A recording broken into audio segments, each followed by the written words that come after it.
ഗ്രേഡിൻ്റെ അക്കാഡമിയുടെ പുതിയൊരു ക്ലാസ്സിലേക്ക് സ്വാഗതം. സോഷ്യൽ സയൻസിൻ്റെ മോഡൽ ചോദ്യപേപ്പറാണ് നമ്മൾ ഇന്ന് നോക്കാനായിട്ട് പോകുന്നത്. ഇംഗ്ലീഷ് മീഡിയം ചോദ്യപേപ്പർ കിട്ടാനായിട്ട് ഞാൻ കുറേ ദിവസം വെയിറ്റ് ചെയ്തു, പക്ഷേ കിട്ടാൻ ഒരു വഴിയുമില്ല. അപ്പോൾ അതുകൊണ്ട് എന്ത് ചെയ്യാം, നമുക്ക് മലയാളം മീഡിയം കൊണ്ട് തന്നെ നോക്കാം. ഇപ്പോൾ മലയാളം മീഡിയം ഇംഗ്ലീഷ് മീഡിയം വലിയ വ്യത്യാസമൊന്നുമില്ല. ടോപ്പിക്ക് സോഷ്യൽ സയൻസ് ആയതുകൊണ്ട് തന്നെ വലിയ ബുദ്ധിമുട്ടൊന്നും വരാൻ പോകുന്നില്ല. നമുക്ക് എന്ത് ചെയ്യാം നോക്കാം. അപ്പോൾ അതിന് മുന്നേ ആയിട്ട് നിങ്ങൾ ഹിസ്റ്ററിയിലെ ആദ്യത്തെ 3 ചാപ്റ്റേഴ്സ്, ആദ്യത്തെ 3 എന്ന് പറയുമ്പോൾ 3ഉം, ജോഗ്രഫിയിലെ 1ഉം 2ഉം പിന്നെ 4ഉം ചാപ്റ്റേഴ്സുകളാണ് നമ്മുടെ ടേം എക്സാമിന് പ്രതീക്ഷിക്കാവുന്നത്. സോ ഈ ടോപ്പിക് എല്ലാം നിങ്ങൾ നല്ല രീതിയിൽ പഠിച്ചിട്ടുണ്ടാകുമെന്ന് ഞാൻ വിശ്വസിക്കുന്നു. നന്നായി പഠിച്ചതിന് ശേഷം ഈ ഒരു ഭാഗം നോക്കുന്നതായിരിക്കും നല്ലത്. അപ്പോൾ നോക്കുന്ന സമയത്ത് നിങ്ങൾ വിട്ടുപോയ ടോപ്പിക്കുകൾ ഇവിടെ വരുന്നുണ്ടെങ്കിൽ ഉറപ്പായിട്ടും അത് പ്രത്യേകം ടെക്സ്റ്റ് ബുക്കിൽ മാർക്ക് ചെയ്ത് വെച്ചിട്ട് ഇനി വരുന്ന നമ്മുടെ മെയിൻ എക്സാമിന് മുമ്പായിട്ട് എന്ത് ചെയ്യണം, അത് നോക്കാൻ മറക്കരുത്. അപ്പോൾ നിങ്ങൾക്ക് അറിയാവുന്ന കാര്യങ്ങൾ തന്നെയാണ്. 80 മാർക്കിനാണ് പരീക്ഷ, 2.5 മണിക്കൂർ പരീക്ഷയാണ്, 15 മിനിറ്റ് കോൾ ഓഫ് ടൈമൊക്കെ ഉണ്ട്. ശരി, നോക്കാം, ചോദ്യങ്ങളോട്ട് പോവാം. അപ്പോൾ മലയാളം മീഡിയം ആണെങ്കിൽ നമുക്ക് വായിക്കുമ്പോൾ തന്നെ അറിയാമല്ലോ, ഇവിടെ ലാംഗ്വേജിന് വലിയ ഇമ്പോർട്ടൻസ് വരുന്നില്ല, ചില വാക്കുകളുടെ വ്യത്യാസമേ വരുന്നുള്ളൂ. അപ്പോൾ ഞാൻ മെയിനായിട്ട് ഇംഗ്ലീഷ് മീഡിയത്തിൻ്റെ ക്ലാസ്സാണ് എടുത്തുകൊണ്ടിരിക്കുന്നത്. അതുകൊണ്ട് മലയാളം മീഡിയം വായിക്കുമ്പോൾ ചിലപ്പോൾ ചെറിയ തെറ്റുകളൊക്കെ വരാൻ സാധ്യതയുണ്ട്. എന്നാലും അങ്ങ് ക്ഷമിക്കുക. ഓക്കെ, അപ്പോൾ നോക്കിയേ, ചിത്രകല, വാസ്തുവിദ്യ എന്നീ മേഖലകളിൽ സവിശേഷ മാറ്റങ്ങൾ കാഴ്ചവെച്ച നവോത്ഥാന കലയുടെ പ്രധാന കേന്ദ്രമായ ഇറ്റലിയുടെ വാണിജ്യ നഗരം ഏതാണ്? സത്യം പറഞ്ഞാൽ നിങ്ങളൊരു 80% പേരും ഇതിൻ്റെ ഉത്തരം അറിഞ്ഞുകൂടാത്തവരായിരിക്കും. അത് നിങ്ങളെ കുറ്റം പറയാൻ പറ്റത്തില്ല. ടെക്സ്റ്റ് ബുക്കിൽ ഇതാ കണ്ടോ, ഇതാ ഇവിടെ ഒരു ചെറിയ ലൈനിൽ കൊടുത്തേക്കുന്നതാണ്. നമ്മുടെ റിനൈസൻസ് ആർട്ട് എന്ന് പറയുന്ന ഭാഗത്ത് ഒരു ചെറിയ ലൈൻ കണ്ടോ. ചിത്രകല, ശില്പകല, വാസ്തുവിദ്യ എന്നീ മേഖലകളിൽ സവിശേഷമായ മാറ്റങ്ങൾക്ക് വിധേയമായി യൂറോപ്പിലെ പ്രധാന വാണിജ്യ കേന്ദ്രങ്ങളിൽ ഒന്നായ ഫ്ലോറൻസ് നഗരമായിരുന്നു ഇറ്റലിയിലെ നവോത്ഥാന കലയുടെ പ്രധാന കേന്ദ്രം. അപ്പോൾ ഇറ്റലിയിൽ റിനൈസൻസ് ആർട്ടിൻ്റെ അല്ലെങ്കിൽ നവോത്ഥാന കലയുടെ പ്രധാന സ്ഥലം ഏതാണ്? അത് ഫ്ലോറൻസ് ആണ്. അപ്പോൾ അങ്ങനത്തെ ടെക്സ്റ്റ് ബുക്കിൽ മൈന്യൂട്ട് പോയിന്റുകൾ പോലും ഇവിടെ എന്ത് ചെയ്തിട്ടുണ്ട്, ചോദിച്ചിട്ടുണ്ട്. കറക്റ്റ് ഉത്തരം എന്ന് പറയുന്നത് ഏതാണ്? ഫ്ലോറൻസ് ആണ്. അപ്പോൾ അത് നോക്കാൻ മറക്കണ്ട. നമ്മൾ സിറ്റിയും പേരും ഫാമിലിയൊക്കെ പഠിച്ചെങ്കിൽ ഈ ഒരു പോയിന്റ് അധികം ശ്രദ്ധ കൊടുക്കാതെ വിടുന്നതാണ്. അപ്പോൾ അതിൽ നിന്ന് തന്നെയാണ് ആദ്യത്തെ ചോദ്യം വന്നിരിക്കുന്നത്. So be careful. സൗരവികിരണവുമായി ബന്ധപ്പെട്ട് നൽകിയിരിക്കുന്ന പ്രസ്താവനകളിൽ തെറ്റായത് കണ്ടെത്തി എഴുതുക എന്നുള്ളതാണ് രണ്ടാമത്തെ ഭാഗം, ജോഗ്രഫിയിൽ നിന്നുള്ളതാണ്. സൗരവികിരണത്തിലൂടെ ഭൗമോപരിതലം ചൂടാകുന്നില്ല. അപ്പോൾ സർഫസ് ചൂടാവുന്നുണ്ടോ? ഇല്ലേ, സംശയമാണ് അല്ലേ. സൂര്യനിൽ നിന്ന് ഭൂമിയിലേക്ക് വരുന്ന സൗരവികിരണത്തിൻ്റെ ഒരു ഭാഗം അന്തരീക്ഷ വസ്തുക്കൾ തട്ടി പ്രതിഫലിക്കുന്നു, അല്ലേ. ഒരു പാർട്ട് എന്ത് ചെയ്യുന്നു, അറ്റ്മോസ്ഫിയർ തട്ടി റിഫ്ലക്റ്റ് ചെയ്യുന്നു. അത് നമുക്ക് ശരിയാണെന്നറിയാം.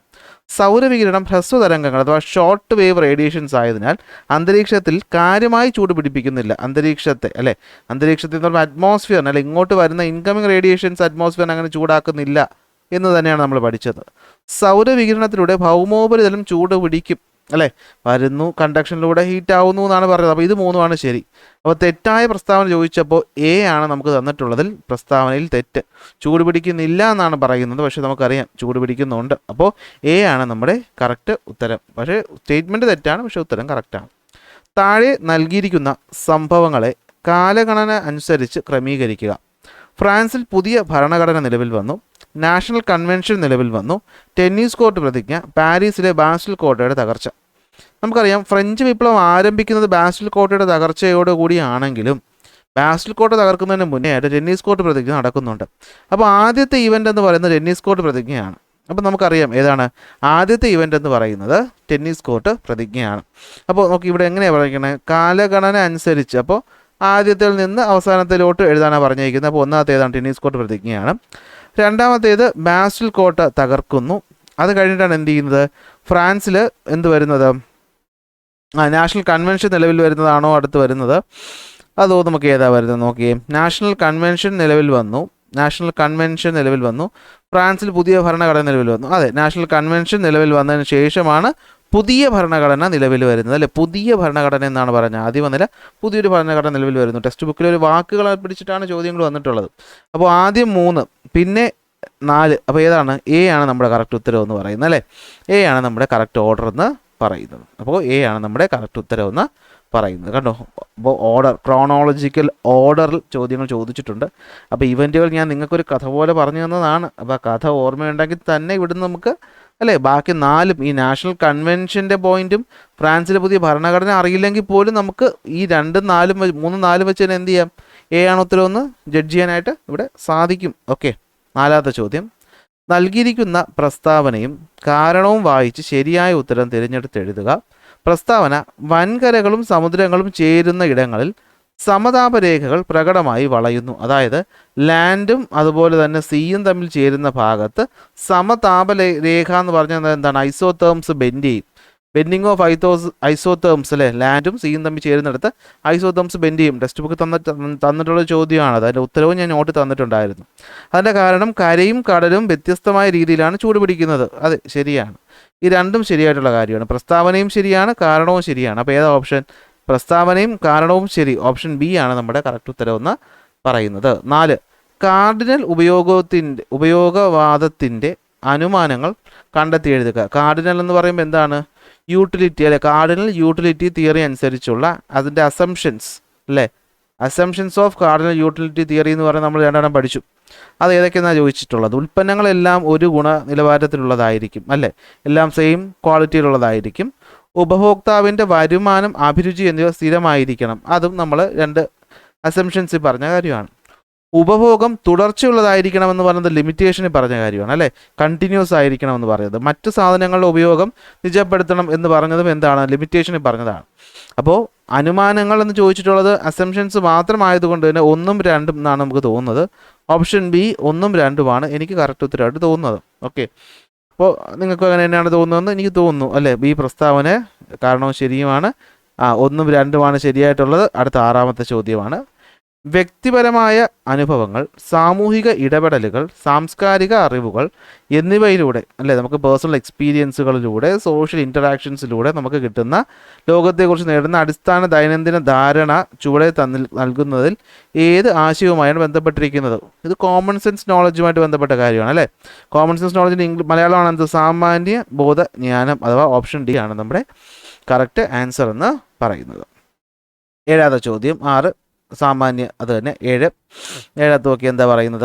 എ കോളത്തിൽ ഉചിതമായി ബി കോളത്തിൽ നിന്നും കണ്ടെത്തുക. നവോത്ഥാന കാല ചിത്രകല, റിനൈസൻസ് ആർട്ടിൽ ഭൂദൃശ്യങ്ങൾ അഥവാ ലാൻഡ്സ്കേപ്പുകൾ ഉണ്ടായിരുന്നു. ശരിയാണ്. എണ്ണച്ചായത്തിൻ്റെ ഉപയോഗം ഉണ്ടായിരുന്നില്ല. അല്ലല്ല, ഓയിൽ പെയിൻറ് ഉണ്ടായിരുന്നു എന്നാണ്. അപ്പോൾ ഈ പോയിന്റ് തെറ്റാം. എണ്ണച്ചായത്തിൻ്റെ ഉപയോഗം അല്ലേ, ഓയിൽ പെയിൻ്റ് ഉണ്ടായിരുന്നത്. ജലഛായ ചിത്രങ്ങൾ, വാട്ടർ കളറിനെ പറ്റിയൊന്നും ഇവിടെ പറഞ്ഞതായി അറിയില്ല. വർണ്ണങ്ങൾ കൊണ്ട് പ്രകാശത്തെയും അകലത്തെയും ചിത്രീകരിക്കും അല്ലേ, നമുക്ക് ലൈറ്റും ഡെപ്തും ഒക്കെ നമുക്ക് മനസ്സിലാക്കാനായിട്ട് പറ്റും. അപ്പോൾ കറക്റ്റ് എന്ന് പറയുന്നത് 1ഉം 3ഉം 5ഉമാണ്. അപ്പോൾ 1ഉം 3ഉം 5 വരുന്ന ഏതാ? 1, 3, 5. ഓപ്ഷൻ എ അല്ലേ, എ ആണ് നമ്മുടെ കറക്റ്റ് ഉത്തരവ് എന്ന് പറയുന്നത്. 1ഉം 3ഉം 5ഉമാണ് നമ്മുടെ കറക്റ്റ് ഉത്തരവ് എന്ന് പറയുന്നത് അല്ലേ, 1ഉം 3ഉം 5ഉം. അടുത്ത 8ാമത്തെ ചോദ്യം. പട്ടിക ഉചിതമായി ക്രമീകരിക്കുക. അപ്പോൾ എന്താണിത്? ഇത് റിനൈസൻസിൽ നമ്മൾ ലിറ്ററേച്ചറിനകത്ത് മറ്റ് രാജ്യങ്ങളിൽ നിന്ന് റിനൈസൻസ് ഇൻഫ്ലുവൻസ് ചെയ്ത ആൾക്കാരെന്ന് പറഞ്ഞൊരു ടേബിൾ ഉണ്ടായിരുന്നു. ഓർമ്മയുണ്ടോ? ആ ടേബിളിൽ നിന്നുള്ള ചോദ്യമാണ്. Thomas More, Erasmus, Miguel de Cervantes. കുറച്ച് കോഡൊക്കെ ഞാൻ പറഞ്ഞു തന്നിരുന്നു, ഓർമ്മയുണ്ടോ എന്ന് അറിയില്ല. അപ്പോൾ എന്താണ്? ഇറാസ്മസിൻ്റെ ഇൻ പ്രൈസ് ഓഫ് ഫോളി എല്ലാവർക്കും ഓർമ്മ കാണും അല്ലേ. അതുപോലെ സെർവൻറ്റ് വയ്ക്കുന്നത് ഡോൺ ആണ്. ഡോണിൻ്റെ സെർവൻറ്റ് നിങ്ങൾക്ക് ഓർമ്മയുണ്ടാവും. അടുത്ത ഇൻ പ്രൈസ് ഓഫ് ഫോളി എഴുതിയ എവിടെയാണ്? നെതർലാൻഡുകാരനാണ് അല്ലേ. ഡോൺ കിഹോട്ട് ആണെങ്കിൽ ഡോൺ സ്പെയിൻകാരനാണ്. തോമസ് മൂറിൻ്റെ ആണ് മോറിൽ ഉപ്പിട്ടോ എന്നൊക്കെ കോഡ് പറഞ്ഞതാണ്. എവിടെയാണ്? ഇംഗ്ലണ്ടുകാരനാണ്. അപ്പോൾ ഇതാണ് ഓർഡർ എന്ന് പറയുന്നത്. അപ്പോൾ തോമസ് മൂർ എന്ന് പറയുന്നത് എ എന്ന് പറയുന്നത് 3ആണ്. എ 3. 2 എന്ന് പറയുന്നത് അല്ലേ, ബി എന്ന് പറയുന്നത് 1ആണ്. ബി എന്ന് പറയുന്നത് 1ആണ് അല്ലേ. ബി എന്ന് പറയുന്നത് അങ്ങനെയല്ലേ കിടക്കുന്നത്. Okay, A 3, B 1. ബി 1 അല്ലേ, ബി 1. അത് കഴിഞ്ഞിട്ട് 3 കൂടി ചേർത്താ. എന്തൊരു ഓപ്ഷനാണോ എന്ന് ഇട്ടേക്കുന്നത്, കണ്ടിട്ട് തന്നെ കിളി പറക്കുന്നു. ഇവിടെ കണ്ടോ, എ 3, 2 എന്നാണ് കിടക്കുന്നത്. എ ഇതാണ് എ, കണ്ടോ, എ 3, 2. അതാണ് 1ാമത്തെ ഓപ്ഷൻ. അടുത്ത് ബി 1, 3. ബി 1, 3. അടുത്ത സി കണ്ടോ, സി എന്തുവാ? സി 2, 1. പക്ഷെ എന്താ കടാ. അപ്പോൾ എ ആണ് നമ്മുടെ കറക്റ്റ് ഉത്തരം എന്ന് പറയുന്നത്. കണ്ടോ, നിങ്ങളുടെ സമയം ചുമ്മാ കളയാനായിട്ട് തന്നേക്കുന്ന ഓപ്ഷനാണ്. മാച്ച് ദ ഫോളോയിങ് എന്ന് ചുമ്മാ പറഞ്ഞാൽ നിങ്ങൾക്ക് വരച്ചെഴുതാൻ പോലും ഇത്രയും സമയം ആവശ്യം വരത്തില്ല. തോന്നി എക്സാം കുറച്ച് ടഫായി വരാൻ സാധ്യതകൾ കാണുന്നു. അടുത്ത 9 മുതൽ 13 വരെയുള്ള ചോദ്യങ്ങൾക്ക് 9 മുതൽ 13 വരെയുള്ള ചോദ്യങ്ങൾക്ക് 2 സ്കോർ വീതമാണ്. അതിൽ ഓപ്ഷൻസും കാണാം. ഓക്കെ. രണ്ടോ അതിൽ കൂടുതലോ വാചകങ്ങൾ 2 വേർഡ്സിൽ എഴുതുക എന്നുള്ളതാണ്. അടുത്ത ഡാന്റെയുടെ പ്രശസ്തമായ കൃതി ഏത്? അപ്പോൾ ഡാന്റെയുടെ പ്രശസ്തമായ കൃതിയാണ് ഏത്? Divine comedy. ഈ കൃതിയിൽ പ്രതിപാദിച്ചിരിക്കുന്ന ആശയങ്ങൾ സമകാലിക സമൂഹത്തിൽ എത്രമാത്രം പ്രസക്തമാണ്? അത് നിങ്ങളുടെ സ്റ്റേറ്റ്മെൻറ്റ്, നിങ്ങളുടെ വിധിക്ക് വിട്ടു തന്നേക്കാണ്. നമുക്കറിയാം അല്ലെ, നവോത്ഥാന ശ്രദ്ധേയനായ ഡാന്റെയുടെ ഡിവൈൻ കോമഡി എന്ന പുസ്തകത്തിന് എന്താ പറയുന്നത്? അദ്ദേഹം അല്ലെ എന്താണ് നരകം, ശുദ്ധീകരണ സ്ഥലം അഥവാ പ്യൂഗേറ്ററി, അതുപോലെ സ്വർഗം എന്നിവയിൽ എന്ത് ചെയ്തു?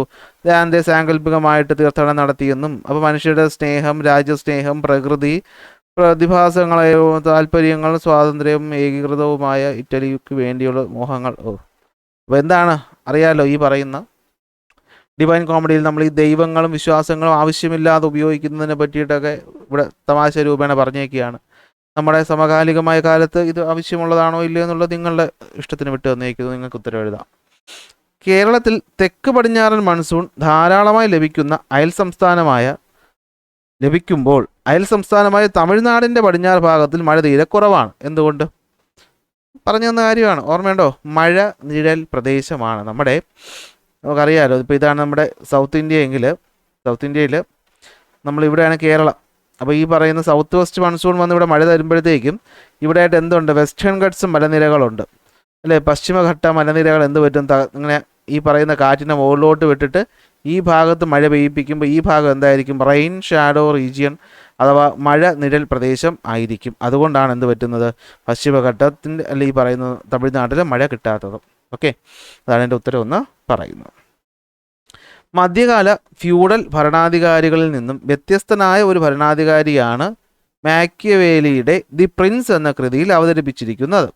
മാക്കിയവേലി അവതരിപ്പിച്ച ഭരണാധികാരിയുടെ പ്രത്യേകതകൾ എന്തെല്ലാമാണ്? അതായത് നിങ്ങൾക്കറിയാം, പ്രിൻസ് എന്ന കൃതി എഴുതിയത് ആരാണ്? മാക്കിയവേലിയാണ് അല്ലേ? ആരാണ്? മാക്കിയവേലിയുടെ പ്രിൻസ് എന്ന് പറയുന്ന കൃതി അല്ലേ? അപ്പോൾ ഈ പറയുന്ന കൃതി ഒരു വയ്യാവേലി അല്ലെ, പ്രിൻസ് എന്ന സിനിമ ഒരു വയ്യാവേലിയായി മാറി എന്നൊക്കെ ഒന്ന് പറഞ്ഞിരുന്നു ഞാൻ. അപ്പോൾ ഇതിലെ പ്രിൻസിൻ്റെ പ്രത്യേകത എന്താണ്? അപ്പോൾ മാക്കിയവേലി പറഞ്ഞ പ്രിൻസിൻ്റെ പ്രത്യേകത എന്തായിരുന്നു? അദ്ദേഹം നല്ലൊരു മനുഷ്യനായിരുന്നു. ഓക്കെ, പങ്കുവയ്ക്കുന്നു. താൻ ഭരിക്കുന്ന രാജ്യത്തിൻ്റെ അധികാരവും സുരക്ഷയും നിലനിർത്തുക എന്നതാണ് ഭരണാധികാരിയുടെ പ്രധാന കടമയായി അദ്ദേഹം കരുതിയിരുന്നത്. അപ്പോൾ അതൊന്നാമത്തെ പോയിന്റ്.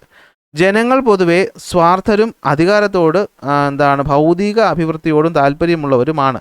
അതിനാൽ രാജ്യത്തിൻ്റെ തലവൻ ഒരിക്കലും തൻ്റെ പ്രജകളെ ഒരു വിഭാഗത്തോട് പ്രീതിയോ കടപ്പാടോ കാണിക്കാൻ പാടില്ല എന്നും അദ്ദേഹം അഭിപ്രായപ്പെട്ടു. അപ്പോൾ എന്താണ്? ഒന്ന്, രാജ്യസുരക്ഷയ്ക്ക് ഇമ്പോർട്ടൻസ് കൊടുത്ത ആളായിരുന്നു. 2, ഒരു ഗ്രൂപ്പിന് മാത്രം, ഫസ്റ്റ് എസ്റ്റേറ്റിനും സെക്കൻഡ് എസ്റ്റേറ്റിനും മാത്രം ഒന്നും അല്ല ഇമ്പോർട്ടൻസ് കൊടുത്തത്, ബാക്കി എല്ലാവർക്കും ഇമ്പോർട്ടൻസ് കൊടുക്കുന്ന രീതിയിലായിരുന്നു അദ്ദേഹത്തിൻ്റെ പ്രവൃത്തി എന്ന് പറയുന്നത്. മധ്യകാലത്തെ ഫ്യൂഡൽ ഭരണാധികാരികളിൽ നിന്നും വ്യത്യസ്തനായ ഒരു ഭരണാധികാരിയായിരുന്നു മാക്കിയവേലി തൻ്റെ ദി പ്രിൻസ് എന്ന കൃതിയിലൂടെ അവതരിപ്പിച്ചത്. എഴുതാൻ പറ്റുമല്ലോ. അടുത്ത ചോദ്യം നോക്കിയേ. ഉപയുക്തത എന്നാൽ എന്ത്? ഉപയുക്തതയുടെ യൂണിറ്റ്. ഉപയുക്തത എന്ന് വെച്ചാൽ യൂട്ടിലിറ്റി എന്നാണ്. What is utility? Unit of utility എന്താണ്? യൂട്ടിലിറ്റി എന്താണ്? നമ്മളൊരു വസ്തു വാങ്ങുമ്പോൾ നമുക്ക് കിട്ടുന്ന എന്താണ്? സംതൃപ്തിയെയാണ് നമ്മൾ എന്ത് വിളിക്കുന്നത്? ഉപയുക്തത അഥവാ യൂട്ടിലിറ്റി എന്ന് വിളിക്കുന്നത്. അത് അളക്കുന്നത് യൂട്ടിൽസ് എന്ന യൂണിറ്റിലാണ്. അത്രയേ ഉള്ളൂ, 2 മാർക്കിൽ അത്രയും മതി. ദക്ഷിണാർദ്ധഗോളത്തിൽ ടൈഗ കാലാവസ്ഥ കാണപ്പെടാത്തതിന് കാരണം? നിങ്ങൾക്കറിയാം, ഈ ടൈഗ കാലാവസ്ഥ എന്ന് വെച്ചാൽ എന്തുവാണ്? ടൈഗ കാലാവസ്ഥ എന്ന് വെച്ചാൽ തണുപ്പുള്ള ഉയർന്ന പ്രദേശങ്ങളിൽ കാണപ്പെടുന്ന കാലാവസ്ഥയാണ്. നമ്മൾ നോക്കുമ്പോൾ ഈ സദേൺ ഹെമിസ്ഫിയറിൻ്റെ ഭാഗത്ത് കൂടുതലും എന്താണ്? ഓഷ്യനാണ് അല്ലേ? കൂടുതൽ ഓഷ്യനാണ്. അവിടെ ഉയരം കൂടിയ മൗണ്ടൻസ് ഒന്നും ഇല്ലാത്തത് കൊണ്ടാണ് സൗത്ത് ഹെമിസ്ഫിയറിൽ എന്ത് കാണാത്തത്? ടൈഗ റീജിയൻസ് കാണാത്തത് അല്ലേ? ടൈഗ സാധാരണ കാണപ്പെടുന്നത് ഉയർന്ന അക്ഷാംശങ്ങളിൽ അനുയോജ്യമായ കരഭാഗങ്ങളിലൂടെ അനുയോഗ്യമായ സ്ഥലങ്ങളിലാണ്. കരഭാഗങ്ങളുടെ അഭാവം മൂലമാണ് ദക്ഷിണാർദ്ധഗോളത്തിൽ ഇത് കാണപ്പെടാതിരിക്കുന്നത്. ഓക്കെ, അതാണ് എൻ്റെ റീസൺ എന്ന് പറയുന്നത്. അടുത്ത് 14 മുതൽ 21 വരെ 3 മാർക്ക് ചോദ്യങ്ങൾ നോക്കാം. ലോക ചരിത്രത്തെ പ്രാചീനകാലം, മധ്യകാലം, ആധുനിക കാലം എന്ന് ഡിവൈഡ് ചെയ്തിട്ടുണ്ട്. ഹിസ്റ്റോറിയോഗ്രാഫി എന്ന് പറഞ്ഞാൽ നമ്മൾ ഇംഗ്ലീഷ് മീഡിയത്തിൽ പഠിക്കുന്നുണ്ട്. പഠന സൗകര്യാർത്ഥം ലോക ചരിത്രത്തെ വിഭജിക്കുന്നതിൽ ഏറ്റവും ശ്രദ്ധേയമായ രീതിയാണ് നമ്മൾ ഈ തന്നിരിക്കുന്നത്. നിലവിൽ വന്ന ഈ രീതി ആവിഷ്കരിച്ച ചരിത്രകാരന്മാർ ആരെല്ലാം? നവോത്ഥാന കാലത്ത് ചരിത്ര രചനയിലുണ്ടായ മാറ്റങ്ങൾ വിലയിരുത്തുക എന്നതാണ് ചോദ്യം. നമുക്കറിയാം 2 പേരാണ്. ഏതൊക്കെയാണ്? ഫ്ലാവിയോ ബിയോണ്ടയും അതുപോലെ തന്നെ എന്താണ് ലിയനാർഡോ ബ്രൂണിയുമാണ് എന്ത് ചെയ്യുന്നത് ഈ രീതി കൊണ്ടുവരുന്നത്. പ്രത്യേകത എന്തൊക്കെയായിരുന്നു? ഒന്ന്, ഈ പറയുന്ന മധ്യകാലത്ത് ക്രൈസ്തവ പാരമ്പര്യം അടിസ്ഥാനപ്പെടുത്തി എഴുതിയ ചരിത്ര രീതി മാറിയിട്ട് കുറച്ചുകൂടി എന്ത് ചെയ്തു, ഈ ദൈവങ്ങളും അതിൽ നിന്നൊക്കെ മാറ്റിയിട്ട് ഈ സൂപ്പർ നാച്ചുറൽ പവറുകൾ ഡിപ്പെൻഡ് ചെയ്യുന്ന രീതി മാറി. മാത്രമല്ല എന്താണ് നമ്മൾ ഈ പറയുന്ന എന്താണ് കൃതികളും കാര്യങ്ങളൊക്കെ ഉണ്ടല്ലോ, ചരിത്രങ്ങൾ തെറ്റായ രീതിയിൽ വ്യാഖ്യാനിക്കുന്ന രീതികളൊക്കെ മാറിയിട്ട് സത്യസന്ധമായ രീതികളിലോട്ട് വന്നു. പുരാവസ്തുക്കളും അതുപോലെ എന്താണ് തെളിവുകളും അടിസ്ഥാനപ്പെടുത്തിയിട്ട് മാറി. മാത്രമല്ല ഈ കാലഘട്ടത്തിൽ എന്ത് ചെയ്തു, പണ്ട് കാലത്ത് എഴുതിയ ചരിത്രങ്ങളെ എന്ത് ചെയ്തു, വിമർശന ഒരു കണ്ണുകളിലൂടെ കാണുകയും അതിൽ നിന്നുള്ള മാറ്റങ്ങൾ വരുത്തുകയും ചെയ്തു.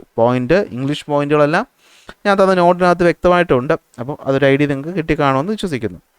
അടുത്തതിൽ ബി ചോദ്യമുണ്ട്. ആധുനിക ഫ്രാൻസിൻ്റെ രൂപീകരണത്തിന് അടിത്തറ പാകിയത് നെപ്പോളിയൻ്റെ ഭരണപരിഷ്കാരങ്ങളാണ്. പ്രസ്താവന ശരിയാണോ? അതെ. എന്താണ്? നിയമപരിഷ്കാരങ്ങൾ കൊണ്ടുവന്നു. അങ്ങനെ പുതിയ നെപ്പോളിയൻസ് കോഡ് എന്ന് പറയുന്ന നിയമം കൊണ്ടുവന്നു. അങ്ങനെ നിയമപരമായിട്ടൊരു കാര്യം വന്നു.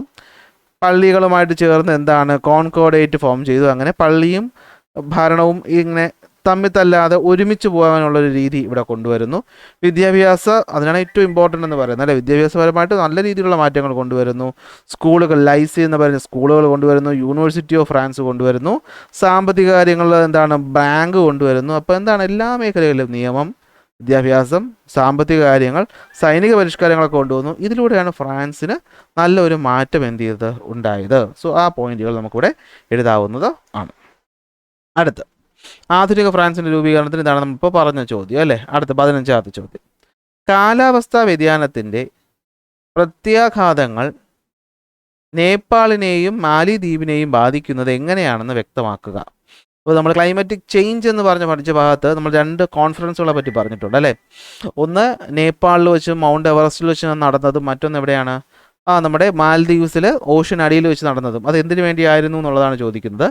ഇത്തരത്തിൽ കേരളത്തിലുണ്ടായ കാലാവസ്ഥാ വ്യതിയാനത്തിൻ്റെ ഫലമായി ഉണ്ടാകുന്ന പ്രത്യാഘാതങ്ങൾ എന്തെല്ലാം, അവയ്ക്ക് എന്തെല്ലാം പരിഹാരങ്ങൾ നിർദ്ദേശിക്കാൻ കഴിയും? അപ്പോൾ നിങ്ങൾക്ക് ഇവിടെ പറയാൻ പറ്റും, നേപ്പാളിൽ അറിയാം ഹിമാലയത്തിൻ്റെ ഐസ് ഉരുകുന്നത് കാരണം കാലാവസ്ഥാ വ്യതിയാനങ്ങൾ ഉണ്ടാകുന്നു.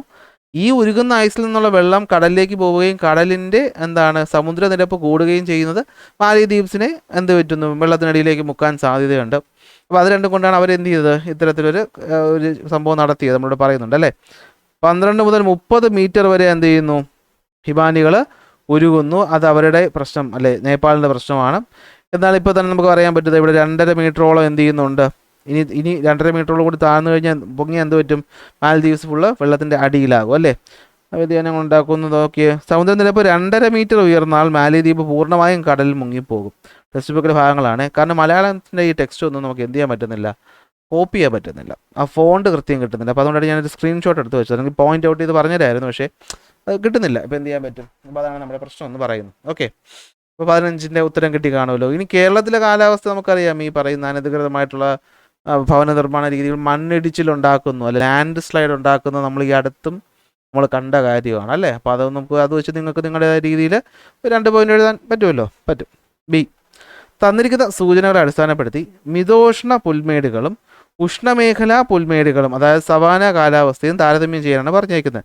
അക്ഷാംശം, അറിയപ്പെടുന്ന പേരുകൾ, കാലാവസ്ഥ. സിമ്പിളാണ് അല്ലേ. ഞാൻ എല്ലാ പോയിന്റുകളും ഇവിടെ കൊടുത്തിട്ടുണ്ട്. നിങ്ങൾ സൗകര്യം പോലെ വായിച്ചാൽ മതി. ലാറ്റിറ്റ്യൂഡ് വെച്ച് എങ്ങനെ കമ്പയർ ചെയ്യാം, റീജിയണൽ നെയിംസ് വെച്ച് എങ്ങനെ കമ്പയർ ചെയ്യാം. റീജിയണൽ നെയിമൊക്കെ വിത്ത് കോഡ് ഞാൻ പഠിപ്പിച്ചു തന്ന കാര്യങ്ങളാണ്. പിന്നെ ഇത് വീണ്ടും പറഞ്ഞ സമയം കളയണ്ടല്ലോ. ക്ലൈമറ്റ്, ടെമ്പറേച്ചർ, റെയിൻഫോൾ, ഓരോ പോയിന്റും ഞാനിവിടെ വ്യക്തമായിട്ട് ക്ലാസിഫൈ ചെയ്ത് 2 പോയിന്റായിട്ട് കൊടുത്തിട്ടുണ്ട്. ഇംഗ്ലീഷ് മീഡിയം ചെയ്യാനേ പറ്റുള്ളൂ. മലയാളം മീഡിയം ഞാൻ പറഞ്ഞു പോയിന്റുകൾ കോപ്പി ചെയ്യാൻ പറ്റുന്നില്ല, അറിയാമല്ലോ. എൻ്റെ ജോലിയുടെ സമയമൊക്കെ കഴിഞ്ഞിട്ട് ഫ്രീ ടൈം ഞാൻ ചെയ്യുന്ന കാര്യമാണിത്. അപ്പോൾ സമയക്കുറവുകൊണ്ടാണ് മലയാളം മീഡിയത്തിലോട്ട് കൂടുതൽ ശ്രദ്ധ കൊടുക്കാൻ പറ്റാത്തത്. ഓക്കെ, മനസ്സിലാവുമെന്ന് വിശ്വസിക്കുന്നു. 16ാമത്തെ ചോദ്യം. ഫ്രഞ്ച് വിപ്ലവത്തിൽ സ്ത്രീകൾ വഹിച്ച പങ്ക് വിലയിരുത്തുക. അപ്പോൾ നിങ്ങൾക്കറിയാം ബാസ്റ്റൽ കോട്ടയിലോട്ട് വെഴ്സായി കോട്ടയിലോട്ട് അല്ലേ, നമ്മുടെ ഈ പറയുന്ന നമ്മുടെ ലൂയി 16 താമസിച്ചിരുന്ന വെഴ്സായി കൊട്ടാരത്തിലോട്ട് അന്ന് മാർച്ച് ചെയ്ത് പോകുന്ന ആൾക്കാരുടെ ഇടയിൽ ആരും ഉണ്ടായിരുന്നു, സ്ത്രീകളും പ്രക്ഷോഭത്തിൽ എന്തായിരുന്നു പങ്കു ചേർന്നിരുന്നു. അവരെന്ത് ചെയ്തു, അവരെ കൈ കിട്ടിയ സാധനങ്ങളൊക്കെ കൊണ്ടിട്ട് എന്ത് ചെയ്തു, ഈ പറയുന്ന വെഴ്സായി കൊട്ടാരത്തിലോട്ട് ഇരച്ചു കയറുകയും അങ്ങനെ ലൂയി 16 നിയമം കൊണ്ടുവരാൻ സമ്മതിക്കുകയും ചെയ്തു. അതിന് പുറമെ 2 വ്യക്തികളുടെ പേര് നമ്മൾ പഠിച്ചു, ഒളിമ്പ ഡിഗൂച്ചും അതുപോലെ മാഡം ജീൻ റോളൻഡും. ഒളിമ്പ ഡിഗൂച്ച് എന്ത് ചെയ്തു, ഈക്വൽ റൈറ്റ്സിന് വേണ്ടിയിട്ട് പ്രേരിപ്പിച്ചു. മാഡം ജീൻ റോളൻഡ് എന്ത് ചെയ്തു, പ്രോപ്പർട്ടി അതുപോലെ ഡിവോഴ്സ് റൈറ്റിനെ പറ്റിയിട്ടൊക്കെ പറഞ്ഞു അല്ലേ. റൈറ്റ്സ് ഓഫ് വുമൺ എന്നൊക്കെ പറഞ്ഞ പുസ്തകമൊക്കെ നമ്മൾ ഒളിമ്പ ഡിഗൂച്ച് എഴുതിയ കാര്യങ്ങളൊക്കെ നിങ്ങൾക്ക് ഓർമ്മയുണ്ടാകും. ആ 3 പോയിന്റുകൾ എഴുതിയാൽ ഇവിടെ നമുക്ക് മാർക്ക് സുഖമായിട്ട് കിട്ടും. അല്ലെങ്കിൽ റൂസോയുടെ ചിന്തകൾ ഫ്രഞ്ച് വിപ്ലവത്തിന് പ്രചോദനമായത് എങ്ങനെയെന്നാണ് അടുത്ത ചോദ്യം. അപ്പോൾ നിങ്ങൾക്കറിയാം റൂസോയുടെ ഫ്രഞ്ച് വിപ്ലവം എന്ന് വെച്ചാൽ റൂസോയുടെ സോഷ്യൽ കോൺട്രാക്റ്റ് പറയുന്നുണ്ട്. രാജാവെന്ന് പറഞ്ഞാൽ ജനങ്ങളുടെ സമ്മതത്തോടു കൂടി ഒരു കോൺട്രാക്റ്റ് മുഖേന അല്ലേ ഭരണത്തിൽ അധികാരത്തിന് വന്നവരാണ്. സോ ജനങ്ങളുടെ വിശ്വാസം നഷ്ടപ്പെട്ടാൽ രാജാവ് അധികാരം ഉപേക്ഷിക്കണം എന്ന് പറയുന്നുണ്ട് അല്ലേ. മാത്രമല്ല ഈ പറയുന്ന ഒരു കാര്യമാണ്, മനുഷ്യൻ സ്വാതന്ത്ര്യനായി ജനിക്കുന്നു, എന്നാൽ അവൻ എല്ലായിടത്തും എന്താണ്, ചങ്ങലയിലാണ്. അപ്പോൾ ഇതിലൂടെ രാജാവിൻ്റെ തെറ്റായ നയങ്ങളെ പറ്റിയിട്ടും ഇതിലൂടെ ജനങ്ങൾ ആർജവം ഉൾക്കൊള്ളാൻ വേണ്ടിയുള്ള കാര്യങ്ങളും ആര് പറഞ്ഞിട്ടുണ്ടായിരുന്നു, നമ്മുടെ റൂസോ പറഞ്ഞിട്ടുണ്ടായിരുന്നു. അപ്പോൾ റൂസോയുടെ സോഷ്യൽ കോൺട്രാക്റ്റ് എന്ന പുസ്തകത്തിൻ്റെ പോയിന്റ് നിങ്ങൾ ഇൻക്ലൂഡ് ചെയ്യണം. അതിൽ രാജാവ് എങ്ങനെയുള്ള ആളായിരിക്കണമെന്ന് പറഞ്ഞത് നിങ്ങൾ ഇൻക്ലൂഡ് ചെയ്യണം. അതുപോലെ ഈ പറയുന്ന അടിമത്വത്തെ പറ്റിയിട്ട് പറഞ്ഞ കാര്യങ്ങളും ഇൻക്ലൂഡ് ചെയ്യണം. 3 പോയിന്റ് വരുമ്പോഴത്തേക്ക് അവിടെ മാർക്ക് കിട്ടും. ചിത്രം നിരീക്ഷിച്ച് മഴ ഏതാണെന്ന് തിരിച്ചറിയുക. ഇതേതാണ്? ഇത് ഓറോഗ്രാഫിക് റെയിൻഫോൾ അല്ലെങ്കിൽ റിലീഫ് റെയിൻഫോൾ എന്ന് പറയും അല്ലേ. നമ്മൾ ഇംഗ്ലീഷിൽ എന്ന് പറയും, മലയാളത്തിൽ എന്ത് പറയും? പർവ്വത മഴ, അല്ലെങ്കിൽ ഇംഗ്ലീഷിൽ ഓറോഗ്രാഫിക് റെയിൻഫോൾ. അപ്പോൾ ഇതാണ് സംഭവം. എന്താണ്? മലയുടെ ഭാഗത്ത് വരുന്നു, കാറ്റ് മുകളിലേക്ക് ഉയരുന്നു, മേഘങ്ങളാകുന്നു, മഴ പെയ്യുന്നു. ഓപ്പോസിറ്റ് ദിശ എന്ന് പറയുന്നത് മഴ നിഴൽ പ്രദേശമാകുന്നു. ആ കാര്യങ്ങളാണ്. പോയിന്റ് ഒരു 2-3 എഴുതിയാൽ മതിയാവും. 18. മൊബൈൽ ഫോണിലേക്ക് വന്ന ഒരു വ്യാജ ലിങ്ക് ക്ലിക്ക് ചെയ്തപ്പോൾ രാജുവിന് തൻ്റെ ബാങ്ക് അക്കൗണ്ടിലെ മുഴുവൻ പണവും നഷ്ടമായി. രാജുവിന് എന്തെല്ലാം പരിഹാരങ്ങൾ നിങ്ങൾക്ക് നിർദ്ദേശിക്കാൻ കഴിയും? അപ്പോൾ രാജുവിൻ്റെ പൈസ പോയി, എന്ത് ചെയ്യാൻ പറ്റും നിങ്ങൾക്ക്? ഓൺലൈൻ തട്ടിപ്പിൻ്റെ ഭാഗമാണിത്. അതുപോലെ എന്താണ്, ബാങ്ക് ഭാഗത്തു നിന്ന് നമ്മളെ കബളിപ്പിച്ചതുമാണ്. ബാങ്ക് അല്ല, ബാങ്കിൻ്റെ ഭാഗത്തു നിന്ന്. അപ്പോൾ എന്തൊക്കെ ചെയ്യാന്നുള്ളത് ഈ പോയിന്റിൽ ഓർമ്മയുണ്ടാവുമല്ലോ അല്ലേ. സൈബർ ക്രൈം സെല്ലിന് നമ്മൾ റിപ്പോർട്ട് ചെയ്യണം. അതുപോലെ എന്താണ്, CERTIN പോർട്ടലിൽ നമ്മൾ റിപ്പോർട്ട് ചെയ്യണം, ഇല്ല ഇന്ത്യൻ കമ്പ്യൂട്ടർ എമർജൻസി റെസ്പോൺസ് ടീമിൽ. ദേശീയ ഉപഭോക്തൃ ഹെൽപ്പ് ലൈൻ നമ്പർ വഴി നമുക്ക് എന്ത് ചെയ്യാം, ഈ കാര്യങ്ങൾ മുന്നോട്ട് വയ്ക്കാം. ബാങ്കിൽ വിളിച്ചിട്ട് നമ്മൾ എന്ത് ചെയ്യണം, നമ്മുടെ ഈ പറയുന്ന ട്രാൻസാക്ഷൻ അല്ലെങ്കിൽ നമ്മുടെ അക്കൗണ്ട് ഫ്രീസ് ചെയ്യാനും ലാസ്റ്റ് ട്രാൻസാക്ഷൻ ഡീറ്റെയിൽസ് എടുക്കാനും ഒക്കെ നമുക്ക് ബാങ്കുകളോട് എന്ത് ചെയ്യാം, ആവശ്യപ്പെടാനായിട്ട് പറ്റും. അപ്പോൾ ഈ 2 കാര്യങ്ങൾ നിങ്ങൾക്ക് സജസ്റ്റ് ചെയ്യാം. ഒരു ഇത് എന്ത് പോയിന്റ് എഴുതിയാലും നമുക്കിവിടെ പഠിച്ചതുമായിട്ട് ബന്ധപ്പെട്ട ഏത് പോയിന്റ് എഴുതിയാലും മാർക്കൂടെ കിട്ടും. അടുത്ത, തിരക്കേറിയ റോഡിലൂടെ വളരെ ശ്രദ്ധാപൂർവ്വം വാഹനം ഓടിക്കുകയാണ് രാകേഷ്. അലസമായി വാഹനം ഓടിച്ച് എതിരെ വന്ന ഒരു വാഹനം രാകേഷിൻ്റെ വാഹനത്തെ ഇടിക്കുന്നു. രാകേഷിൻ്റെ ശ്രദ്ധയില്ലായ്മ കൊണ്ടല്ല ഇത് സംഭവിച്ചതെന്നും റോഡിലെ തിരക്കും വാഹനപ്പെരുപ്പവും ഒക്കെയാണ് ഇതിൻ്റെ കാരണമെന്നും കാരണമാകുന്നു എന്ന് കണ്ടെത്തുന്നു. ഇത്തരം വ്യക്തിഗത പ്രശ്നങ്ങളെ സാമൂഹിക പ്രശ്നങ്ങളായി ബന്ധപ്പെടുത്തി വിശകലനം ചെയ്യുന്ന രീതി ഏത് പേരിൽ അറിയപ്പെടുന്നു? ഈ ആശയം ആദ്യം അവതരിപ്പിച്ച ആരാണ്? ഇതിൻ്റെ പ്രത്യേകതകൾ എന്താണ്? അപ്പോൾ എന്താണ്, നമ്മുടെ സോഷ്യോളജിക്കൽ അനാലിസിസിനെ പറ്റിയിട്ടാണ് ഇവിടെ പറഞ്ഞേക്കുന്നത് അല്ലേ. അപ്പോൾ സോഷ്യോളജിക്കൽ ഇമാജിനേഷൻ അല്ലെങ്കിൽ സോഷ്യൽ അനാലിസിസ് ആണ് ഇവിടെ പറഞ്ഞേക്കുന്നത്. ചാൾസ് റൈറ്റ് മിൽസാണ് ഇത് കൊണ്ടുവരുന്നത് ദ സോഷ്യോളജിക്കൽ ഇമാജിനേഷൻ എന്ന പുസ്തകത്തിലൂടെ. എന്തൊക്കെയാണ് പ്രത്യേകത? നമ്മുടെ ഇൻഡിവിജ്വൽ പെർസ്പെക്റ്റീവ് ബ്രോഡൻ ആകുന്നു. പേഴ്സണൽ പ്രോബ്ലത്തിൻ്റെ പുറകെ സോഷ്യൽ ഇഷ്യൂസിനെ പറ്റി നമ്മൾ പറയുന്നു. ഈ ക്യാരക്ടറിസ്റ്റിക്സ് ഓർത്ത് വെച്ച് എഴുതി വെച്ചാലും മതി, ഇവിടെ മാർക്ക് കിട്ടിക്കോളും. അടുത്ത് 20, നമ്മുടെ കാർഡിനൽ യൂട്ടിലിറ്റി തിയറിയായിട്ട് ബന്ധപ്പെട്ട് വന്നതാണ് അല്ലെ. ഓറഞ്ച് ഒരെണ്ണം കഴിച്ചു, നമ്മുടെ ടോട്ടൽ യൂട്ടിലിറ്റി 20 കൂടി, സീമാന്ത ഉപയോഗം എന്താണ്, മാർജിനൽ യൂട്ടിലിറ്റി 20ആയി. വീണ്ടും കഴിച്ചപ്പോഴത്തേക്കും നമുക്ക് ആദ്യം കൊള്ള അത്രയും സാറ്റിസ്ഫാക്ഷൻ കിട്ടത്തില്ല. അപ്പോൾ നമ്മൾ കൊടുക്കുന്ന പോയിന്റ് എന്തായിരിക്കും, കുറവായിരിക്കും. കുറച്ച് കഴിയുമ്പോൾ മടുക്കും. അത് കഴിയുമ്പോൾ നമുക്കത് ഇഷ്ടപ്പെടാതെ നെഗറ്റീവായിട്ട് മാറും. ഓർമ്മയുണ്ടല്ലോ. ഒന്നാമത്തെ യൂണിറ്റ് ഓറഞ്ച് ഉപയോഗിക്കുമ്പോൾ മൊത്തം ഉപയുക്തതയുടെയും സീമാന്ത ഉപയുക്തതയുടെയും സവിശേഷതകൾ എന്താണ്? നമ്മൾ ഒരു യൂണിറ്റ് ഉപയോഗിക്കുന്ന സമയത്ത് എന്ത് പറ്റുന്നു, നമുക്ക് സാറ്റിസ്ഫാക്ഷൻ കിട്ടുന്നു. അതിനിടയ്ക്ക് മാക്സിമം മാർജിനൽ യൂട്ടിലിറ്റി കിട്ടുന്നത്. അത് തന്നെയാണ് ഇവിടുത്തെ ടോട്ടൽ യൂട്ടിലിറ്റി എന്ന് പറയുന്നത്. അടുത്ത്, പട്ടികയിൽ നിന്നും സീമാന്ത ഉപയുക്തതയുടെ സവിശേഷതകൾ കണ്ടെത്തുക എന്ന് വെച്ചാൽ ഈ മാർജിനൽ യൂട്ടിലിറ്റിയുടെ സവിശേഷത എന്ന് വെച്ചാൽ എന്താണ്, ഇത് ആദ്യം കൂടുതലായിരിക്കും, പിന്നീട് കുറഞ്ഞു വരും. Diminishing marginal utility theory. കുറച്ച് കഴിയുമ്പോൾ അത് 0 ആവും, പിന്നെ എന്ത് പറ്റും, അത് നെഗറ്റീവിലോട്ട് പോകും. അങ്ങനെയാണ് നമ്മൾ പഠിച്ചത് അല്ലേ. The change in total utility that occurs when one additional unit of a commodity is consumed is called marginal utility. ഒരു അഡീഷണൽ യൂണിറ്റ് കഴിക്കുമ്പോൾ നമുക്ക് കിട്ടുന്നതാണെന്ത്, മാർജിനൽ യൂട്ടിലിറ്റി. മൊത്തം കിട്ടിയ യൂട്ടിലിറ്റികൾ കൂട്ടുമ്പോൾ കിട്ടുന്നത് total utility. Total utility is the total amount of the utility that a person receives when he continuously consumes several units of a particular commodity. ഇനി marginal യൂട്ടിലിറ്റിക്ക് എന്താ സംഭവിക്കുന്നത്, അത് ഡിമിനിഷ് ചെയ്യുകയാണ് ചെയ്യുന്നത് അല്ലേ. എന്താണ്, അത് ഡിമിനിഷ് ചെയ്ത് പോകുന്നു. ആദ്യം കൂടുതൽ, പിന്നെ 0, പിന്നെ എന്ത് പറ്റും, നെഗറ്റീവിലോട്ട് പോകും. 3, എത്രാമത്തെ യൂണിറ്റ് ഓറഞ്ച് ഉപയോഗിക്കുമ്പോഴാണ് സീമാന്ത ഉപയുക്തത നെഗറ്റീവ് ആകാൻ തുടങ്ങുന്നത്? എത്രയാണ്, അതാ 7ാമത്തെയാണ് അല്ലേ. ഓറഞ്ച് 7ാമത്തെ ഉപയോഗിച്ചപ്പോഴത്തേക്കും മൊത്തം യൂട്ടിലിറ്റി 67 ഉള്ളത് എത്രയായിട്ട് കുറഞ്ഞു, 64ആയിട്ട് കുറഞ്ഞു. അതായത് നമ്മൾ വെറുത്തു, മൈനസിലോട്ട് പോയി. ഓക്കെയാണ്. അപ്പോൾ ഇവിടെ ഈ രീതിക്കുള്ള ചോദ്യങ്ങളാണ് വരുന്നത്. ഇതൊക്കെ പഠിച്ചല്ലോ അല്ലേ? ഇതിന് 2-3 എക്സാമ്പിൾസ് വിട്ട് ഞാൻ ക്ലാസ്സിൽ പറഞ്ഞു തന്നിട്ടുണ്ടായിരുന്നു. പിസ്സ കഴിക്കുന്ന കാര്യം, ഓറഞ്ച് കഴിക്കുന്ന കാര്യമൊക്കെ. ഓക്കെ. 27 വീണ്ടും കടയിൽ നിന്ന് വാങ്ങിയ ബ്രെഡ് കഴിച്ച് നീനുവിന് ഭക്ഷ്യ വിഷബാധ ഉണ്ടായി. പാക്കറ്റ് പരിശോധിച്ചപ്പോഴാണ് കാലാവധി കഴിഞ്ഞ ബ്രെഡാണ് എന്ന് എന്താണ് നീനുവിന് ശ്രദ്ധയിൽപ്പെട്ടത്. ഇത്തരം സാഹചര്യം ഒഴിവാക്കാൻ എന്ത് ചെയ്യണം? കൺസ്യൂമർ എഡ്യൂക്കേഷൻ എന്ന് പറഞ്ഞ് നിങ്ങൾ പഠിച്ച ആ പോയിന്റുകളില്ലേ, അതെടുത്തങ്ങ് ഇട്ടാൽ മതി. ഓക്കെ. 1 ഇത്തരം കാര്യങ്ങൾ സിമ്പിൾസിൽ ശ്രദ്ധിക്കുക. എക്സ്പയറി ഡേറ്റ്, അതുപോലെ തന്നെ എന്താണ് manufacturing date, maximum retail price പോലെയുള്ള കാര്യങ്ങൾ നോക്കി സാധനം വാങ്ങും. അതിനൊക്കെ എന്ത് പറയും നമ്മൾ? കൺസ്യൂമർ എഡ്യൂക്കേഷൻ എന്ന് പറയും അല്ലേ? ഉപഭോക്തൃ വിദ്യാഭ്യാസം അങ്ങനെയാണ് മലയാളത്തിൽ പറയുന്നതെന്ന് തോന്നുന്നു. അപ്പോൾ അതിലെന്ത് ചെയ്യുക? ആ പോയിന്റിൽ വെച്ച് നിങ്ങൾക്ക് തന്നെ ഇത് സ്വന്തം സെൻറ്റൻസ് എഴുതാൻ പറ്റുന്ന കാര്യമല്ലേ, ഞാൻ കൂടുതൽ പറയേണ്ട കാര്യമില്ലല്ലോ. അടുത്ത 22 മുതൽ 28 വരെ 4 മാർക്ക് ചോദ്യങ്ങളാണ്. ഇതിൽ 22, 23 ചോദ്യങ്ങൾക്ക് എന്തുണ്ട്? ചോയ്സ് ഉണ്ട്. ശരി. 22A സാമൂഹിക പ്രശ്നങ്ങൾ ആഴത്തിൽ മനസ്സിലാക്കുക എന്നത് സാമൂഹ്യശാസ്ത്ര സങ്കല്പത്തിൻ്റെ ഒരു സവിശേഷതയാണ്. ലിംഗപദവി അടിസ്ഥാനപ്പെടുത്തിയുള്ള വഴക്കിൻ്റെ അടിസ്ഥാനത്തിൽ സാമൂഹ്യശാസ്ത്ര സങ്കല്പത്തിൻ്റെ ഈ സവിശേഷത വിശദമാക്കുക. മലയാളമൊക്കെ വായിക്കുമ്പോൾ വരുന്നുണ്ട്, ബുദ്ധിമുട്ട് വരുന്നുണ്ട് കേട്ടോ. വേറൊന്നുമല്ല, ജെൻഡർ റോൾസ് അതാണ് ഇവിടെ ഉദ്ദേശിക്കുന്നത്. അതൊക്കെ നമുക്കറിയാലോ എന്താണ് ഈ ജെൻഡർ നോംസ്, അല്ലെങ്കിൽ സ്ത്രീകൾ ഇന്നതേ ചെയ്യാവൂ പുരുഷൻ ഇന്നതേ ചെയ്യാവുന്ന വിഷയത്തെ അടിസ്ഥാനപ്പെടുത്തിക്കൊണ്ട് നമ്മൾ എന്ത് ചെയ്യണം?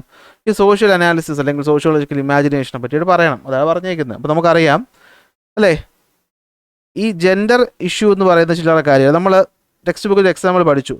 ലേബർ ഫോഴ്സിൻ്റെ പാർട്ടിസിപ്പേഷൻ വരുമ്പോഴത്തേക്കും പുരുഷന്മാരാണ് കൂടുതൽ, സ്ത്രീകൾ കുറവാണ്. എന്തുകൊണ്ടാണ്? അതിന് ഏറ്റവും പ്രധാനപ്പെട്ട കാരണം ജെൻഡർ നോംസ്. ഇതിനെപ്പറ്റി നമുക്ക് കൂടെ ചോദിച്ചേക്കുന്നത് അല്ലേ. മെന്നാണ് പ്രൊവൈഡേഴ്സ് എന്നും വുമണാണ് കെയർ ടേക്കേഴ്സ് എന്നുള്ള രീതി നമ്മൾ ഓൾറെഡി അങ്ങ് പറഞ്ഞു വെച്ചേക്കുന്നത്. അത് ശരിയായിട്ടുള്ള കാര്യമാണോ? അല്ല. അവർക്ക് കിട്ടുന്ന വിദ്യാഭ്യാസ ഓപ്പർച്യൂണിറ്റീസ് കുറവാണ്. ലിമിറ്റഡ് എംപ്ലോയ്മെൻറ്റ് ഓപ്പർച്യൂണിറ്റീസേ അവർക്ക് കിട്ടുന്നുള്ളൂ. അപ്പോൾ സോഷ്യോളജിക്കൽ ഇമാജിനേഷനിലൂടെ നമുക്ക് എന്ത് ചെയ്യാൻ പറ്റും? സ്ത്രീകൾക്ക് ജോലിയില്ല എന്ന ഇഷ്യൂവിൻ്റെ പുറകിലത്തെ കാരണത്തെ കണ്ടെത്താനായിട്ട് സാധിക്കും. സാമൂഹ്യശാസ്ത്ര സങ്കല്പത്തിൻ്റെ പ്രസക്തി ഇവിടെയാണ് വരുന്നത് അല്ലേ. ലിംഗപദവികൾ എന്താണ് ആധാരമാക്കി വഴക്ക് വ്യക്തികളിൽ തമ്മിലുള്ള വഴക്കല്ല.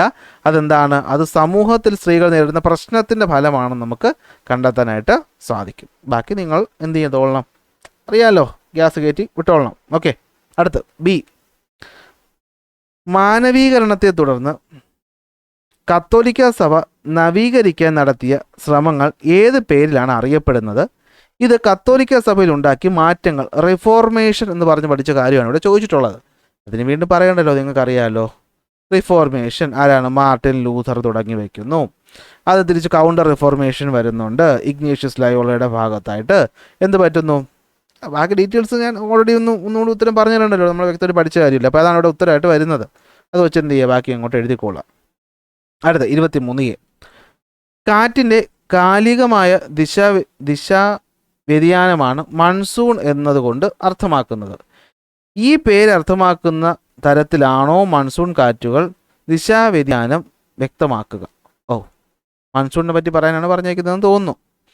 മൺസൂൺ 2 ഇടമാണോ ഉള്ളത്? സൗത്ത് വെസ്റ്റ് മൺസൂണും നോർത്ത് ഈസ്റ്റ് മൺസൂൺ അല്ലേ. ഇതാണ് അല്ലേ, ഇതാണ് നമ്മുടെ ഏതാണ്? ഇത് ഈസ്റ്റ്, ഇത് വെസ്റ്റ്, ഇത് നോർത്ത്, ഇത് സൗത്ത്. ഈ ലൈനിനെ തന്നെ നിങ്ങൾ ഇക്വേറ്റർ എന്നും കൂടെ വിളിച്ചു. അപ്പോൾ ഇക്വേറ്ററിന് താഴെ നിന്ന് ഇങ്ങനെ വീശുന്ന ട്രേഡ് വിൻഡുകൾ ഇക്വേറ്ററിനെ ക്രോസ് ചെയ്യുമ്പോൾ കോറിയോളിസ് എഫക്റ്റ് കാരണം വലത്തേക്ക് ബെൻഡ് ചെയ്യുന്നു. ഇങ്ങനെ വലത്തേക്ക് ബെൻഡ് ചെയ്ത് വരുന്ന കാറ്റുകൾ നമ്മുടെ കേരള തീരത്തോട്ട് എത്തുന്നു. ഇതിനെയാണ് എന്ത് വിളിക്കുന്നത്? സൗത്ത് വെസ്റ്റ് മൺസൂൺ എന്ന് വിളിക്കുന്നത്. ജൂൺ മാസത്തിലാണ് ഇത് വരുന്നത്. ജൂൺ, ജൂലൈ, ഓഗസ്റ്റ്, സെപ്റ്റംബർ അല്ലെ ഒക്ടോബറൊക്കെ ആകുമ്പോഴത്തേക്ക് എന്ത് പറ്റും? ഈ കാറ്റ് തിരിച്ച് കരയിൽ നിന്ന് ഇങ്ങോട്ട് എന്ത് പറ്റും? ഇങ്ങോട്ട് അല്ല, ഇപ്പോൾ കടലിൽ നിന്ന് കരയിലോട്ടാണ് വീശുന്നത്. അപ്പോൾ മഴ പെയ്യിപ്പിക്കും. തിരിച്ച് സെപ്റ്റംബർ കഴിയുമ്പോഴത്തേക്കും തിരിച്ച് കരയിൽ നിന്ന് കടലിലോട്ട് വരും. അതിന് നോർത്ത് ഈസ്റ്റ് മൺസൂൺ എന്ന് വിളിക്കും അല്ലേ. വടക്ക് കിഴക്കൻ എന്താണ് മൺസൂൺ എന്ന് വിളിക്കും. ഭൂഖണ്ഡത്തിൽ നിന്ന് സമുദ്രത്തിലോട്ട് വരും. ഉഷ്ണക്കാറ്റാണ്, മഴ കുറച്ചേ പെയ്യിപ്പിക്കുകയുള്ളൂ. ഈ പോയിന്റ് എഴുതി വെച്ചാൽ അവിടെ നിങ്ങൾക്ക് മാർക്ക് കിട്ടും. അടുത്ത, ഭൂമുഖത്തെ സസ്യജന്തുജാലങ്ങളിലും മനുഷ്യ ജീവിതത്തിലും വൈവിധ്യം തീർക്കുന്നതിൽ അതത് പ്രദേശത്തെ കാലാവസ്ഥാ സാഹചര്യങ്ങൾ നിർണായകമാണ്. പ്രസ്താവന സാധൂകരിക്കുക. ഒരു സ്ഥലത്തെ ജീവിത രീതിക്ക് അവിടുത്തെ കാലാവസ്ഥ എന്നത് ഡിപ്പെൻഡ് ചെയ്യുമെന്നാണ് പറഞ്ഞിരിക്കുന്നത്. എക്സ്പ്ലെയിൻ ചെയ്യാനാണ് പറഞ്ഞിരിക്കുന്നത്. നമ്മൾ പഠിച്ച ആമസോൺ, അതുപോലെ സഹാറ, ടൈഗ, ഇന്ത്യയിലെ ഗ്രാമങ്ങൾ, ഇതൊക്കെ വെച്ചിട്ട് ഞാനൊരു ചെറിയ ഉത്തരം ഇവിടെ പ്രിപ്പയർ ചെയ്തിട്ടുണ്ട്. നിങ്ങൾക്ക് ഇങ്ങനെ തന്നെ എഴുതണമെന്ന് ഇല്ല. ഇപ്പോൾ എക്സാമ്പിൾ പറഞ്ഞാൽ മഴയുള്ള സ്ഥലങ്ങളിൽ എന്തായിരിക്കും, നല്ല ചൂടും നല്ല മഴയായിരിക്കും അവിടുത്തെ കാലാവസ്ഥ എന്ന് പറയുന്നത്. അപ്പോൾ അവിടെ അതിനനുസരിച്ചുള്ള എവർഗ്രീൻ ഫോറസ്റ്റുകളായിരിക്കും കാണപ്പെടുന്നത്. അതിനനുസരിച്ചുള്ള മരത്തിൽ ജീവിക്കുന്ന മൃഗങ്ങളായിരിക്കും അവിടെ എന്ത് ചെയ്യുന്നത് കൂടുതൽ. കാരണം താഴെയുള്ള തിക്ക് ഫോറസ്റ്റ് കണ്ട് താഴത്തെ ഭാഗത്ത് ജീവജാലങ്ങൾ കുറവായിരിക്കും. മനുഷ്യ ജീവിതം എന്തായിരിക്കും, ആ പറയുന്ന വനവുമായിട്ട് അതിനുമായിട്ട് ബന്ധ പിഗ്മി ട്രൈബും കാര്യങ്ങളൊക്കെ നമ്മൾ പഠിച്ചതാണ്. അടുത്ത് നമ്മുടെ മരുഭൂമി എന്ന് പറയുമ്പോഴത്തേക്കും ചൂടായിരിക്കും, വെയിലായിരിക്കും, മഴ കുറവായിരിക്കും. അപ്പോൾ സസ്യങ്ങൾ കുറവായിരിക്കും, കള്ളിമുൾ ചെടി പോലത്തെ ചെടികളായിരിക്കും കൂടുതൽ. ഒട്ടകത്തിനെ പോലെ നരിയെ പോലെയൊക്കെയുള്ള അവിടെ ജീവിക്കാൻ പറ്റുന്ന ജന്തുക്കളായിരിക്കും അവിടെ കാണുന്നത്. ഇത് എക്സാമ്പിൾസ് ഇട്ട് നിങ്ങൾക്ക് പറയാനാണ് പറഞ്ഞേക്കുന്നത്. ക്ലൈമാറ്റിക് റീജിയൻസ് 8 എണ്ണവും പഠിച്ച് നിങ്ങൾക്ക് ഒരു 3 എണ്ണത്തിന് വെച്ചിട്ടെങ്കിലും ഇതുപോലത്തെ ഒരു കാര്യം പ്രിപ്പയർ ചെയ്യാൻ സ്വന്തമായിട്ട് പറ്റുമല്ലോ. അത് എഴുതി വയ്ക്കുക, ഇവിടെ മാർക്ക് കിട്ടും. സ്വന്തമായിട്ടൊന്ന് എഴുതി നോക്ക്, ബുക്ക് നോക്ക്, റെഫർ ചെയ്ത് പോയിൻ്റായിട്ട് ഇങ്ങനെ എഴുതി നോക്ക്, സെറ്റാവും. അടുത്ത് കണ്ടോ, ഇതിവിടെ കാണിച്ചിരിക്കുന്നത് ഭൂപടത്തിൽ നിന്നും ചുവടെ തന്നിരിക്കുന്ന ഉഷ്ണ മരുഭൂമി അടയാളപ്പെടുത്തുക. ഞാൻ പറഞ്ഞില്ലേ ഇവിടെ നിന്നൊരു ചോദ്യം വരുമെന്ന്, വന്നു. എവിടെയാണ് വന്നിരിക്കുന്നത്? സഹാറ മരുഭൂമി എവിടെയാണ്? ദാ ഇവിടെയാണ് സഹാറ മരുഭൂമി. കൽഹാരി എവിടെയാണ്? ദാ ഇവിടെയാണ് അല്ലേ, കൽഹാരി. അറ്റകാമ എവിടെയാണ്? സൗത്ത് അമേരിക്കയുടെ അറ്റത്ത് കിടക്കുന്നതാണ് അറ്റകാമ. അറേബ്യൻ മരുഭൂമി എവിടെയാണ്? ഏഷ്യയുടെ ഈ ഭാഗത്ത് കിടക്കുന്നതാണ് അറേബ്യൻ മരുഭൂമി. കണ്ടോ ഭൂപടത്തിൽ നിന്നും ചുവടെ തന്നിരിക്കുന്ന ഉഷ്ണഭൂപടം അടയാളപ്പെടുത്താൻ പറ്റുമല്ലോ, പറ്റും. ഓക്കെ, ഇതുപോലത്തെ മാപ്പ് ചിലപ്പോൾ നിങ്ങൾക്ക് പരീക്ഷയ്ക്ക് തരുമായിരിക്കും. എന്താ ഉദ്ദേശിക്കുന്നത് മനസ്സിലായില്ല. 25 സാമാന്യ ബോധജ്ഞാനം, കോമൺ സെൻസ് നോളജിൻ്റെ പരിമിതികൾ എഴുതുക. സിമ്പിൾ, നമ്മൾ വ്യക്തമായിട്ട് എന്ത് ചെയ്തിട്ടുണ്ട്, പഠിച്ചിട്ടുള്ളതാണ് അല്ലേ. പാർഷ്യലായിട്ടുള്ള അറിവിനെ ഡിപ്പെൻഡ് ചെയ്തിട്ടായിരിക്കും, അത് സ്പെക്കുലേഷൻസിനെ ഡിപ്പെൻഡ് ചെയ്യുന്നു. സ്റ്റീരിയോ ടൈപ്പുകളാണ് അത് കൂടുതലും മെയിനായിട്ട് കണക്കിലെടുക്കുന്നത്. കോംപ്ലക്സ് ആയ സോഷ്യൽ വിഷയങ്ങൾ അണ്ടർസ്റ്റാൻഡ് ചെയ്യാൻ പറ്റുന്നില്ല, സയൻറ്റിഫിക് ഒബ്സർവേഷൻസ് ഇല്ല. അപ്പോൾ അതൊക്കെയാണ് കോമൺ സെൻസ് നോളജിൻ്റെ ലിമിറ്റേഷൻസ് എന്ന് പറയുന്നത് അല്ലേ. എന്ന് വെച്ചാൽ എന്താ ഉദ്ദേശിക്കുന്നത്, ഭാഗികമായ അറിവ് മാത്രമേ ഉള്ളൂ അല്ലേ. അവിടെ അഭ്യൂഹങ്ങളും മറ്റു കാര്യങ്ങളും ഒക്കെയാണ് എന്ത് ചെയ്യുന്നത്, വിശ്വാസത്തിലെടുക്കുന്നത്. അവിടെ എന്ത് ചെയ്യണം, ഓരോന്നിനും സ്റ്റീരിയോ ടൈപ്പ് ചെയ്യുകയാണ് അല്ലേ. സ്റ്റീരിയോ ടൈപ്പ് എന്ന് വെച്ചാൽ അറിയാമല്ലോ, ഇന്ന ആൾ ഇന്നത് ചെയ്യാവൂ, സ്ത്രീകൾ അങ്ങനെ ചെയ്യാവൂ, കുട്ടികൾ ഇങ്ങനെ പെരുമാറാവൂ, യുവാക്കൾ ഇങ്ങനെ പെരുമാറാവൂ എന്നുള്ള മുൻവിധികൾ, മുൻധാരണകളിലൂടെ കാര്യങ്ങളെ അനലൈസ് ചെയ്യുന്നത്. സോഷ്യൽ പ്രോബ്ലത്തിന് അനലൈസ് ചെയ്യാൻ പറ്റത്തില്ല, ശാസ്ത്രീയമായ അടിത്തറ ഇവിടെ ഇല്ല. 26 നവോത്ഥാനം യൂറോപ്പിലെ മതരംഗത്തുണ്ടാക്കിയ മാറ്റങ്ങൾ. Same reformation and counter reformation തന്നെയാണ് ഇവിടെ ചോദിച്ചിട്ടുള്ളത്. റിഫോർമേഷൻ എന്ത്, കൗണ്ടർ റിഫോർമേഷൻ എന്ത്, രണ്ടിൻ്റെ കമ്പാരിസൺ ഇവിടെ കൊടുത്തിട്ടുണ്ട്. ഒന്നേന്ന് പറയണ്ടല്ലോ, സമയം കളയണ്ടല്ലോ, പിടികിട്ടുമല്ലോ നിങ്ങൾക്ക് എന്താണെന്നുള്ള കാര്യം. അടുത്ത്, അജയ് തുണിക്കടയിൽ നിന്നും ഉപയോഗത്തിനായി 2 ഷർട്ടുകൾ വാങ്ങി. വസ്ത്രത്തിൽ നിർദ്ദേശിച്ച പ്രകാരം അയാൾ ഉപയോഗിച്ചപ്പോൾ അടുത്ത ആഴ്ച തന്നെ കേടുപാടുകൾ വന്നു. തുണി വാങ്ങിച്ചു, പണി കിട്ടി. സംഭവത്തിൽ അജയ്ക്ക് പരിഹാരം. ഇതെല്ലാം തൊട്ടുമുമ്പ് ചെയ്തത് നമ്മൾ ഈ സാധനം അറിയാമല്ലോ. വീണ്ടും ഉത്തരം പറയണോ അതിനകത്ത്? 27ാമത്തെ ചോദ്യത്തിന് ആൻസർ ഞാൻ കൊടുത്തിട്ടില്ല. നിങ്ങൾ എന്ത് ചെയ്യുക, സ്വന്തമായിട്ട് എഴുതാൻ പറ്റില്ല. തുണി കൺസ്യൂമർ കോർട്ടിൽ പോകാം. കൺസ്യൂമർ കോർട്ടിൽ എങ്ങനെ പരാതി കൊടുക്കാം? ചെറിയ സാധനം ആയതുകൊണ്ട് തന്നെ നമ്മൾ ഡിസ്ട്രിക്ട് ലെവലിൽ പോയാൽ മതി, അല്ലെങ്കിൽ സ്റ്റേറ്റ് ലെവലിലോ നാഷണൽ ലെവലിലോ പോകേണ്ട ആവശ്യമില്ല. പിന്നെ റിയഡ്രൽ ഫോറങ്ങളുണ്ട്, പിന്നെ ഇതിനായിട്ട് സഹായിക്കാനായിട്ട് കൺസ്യൂമേഴ്സിൻ്റെ അസോസിയേഷൻസ് ഉണ്ട്, അവിടെ പോവുക, പരാതി കൊടുക്കുക. ബാക്കി 28 ഫ്രഞ്ച് ദേശീയ സഭ ഫ്രാൻസിൻ്റെ സാമൂഹിക സാമ്പത്തിക രാഷ്ട്രീയ രംഗത്ത് നടപ്പിലാക്കിയ പരിഷ്കരണങ്ങൾ. നമ്മൾ വ്യക്തമായിട്ട് പരിഷ്കരണങ്ങൾ സെപ്പറേറ്റ് ആയിട്ട് തന്നെ പഠിച്ചതാണ് അല്ലേ.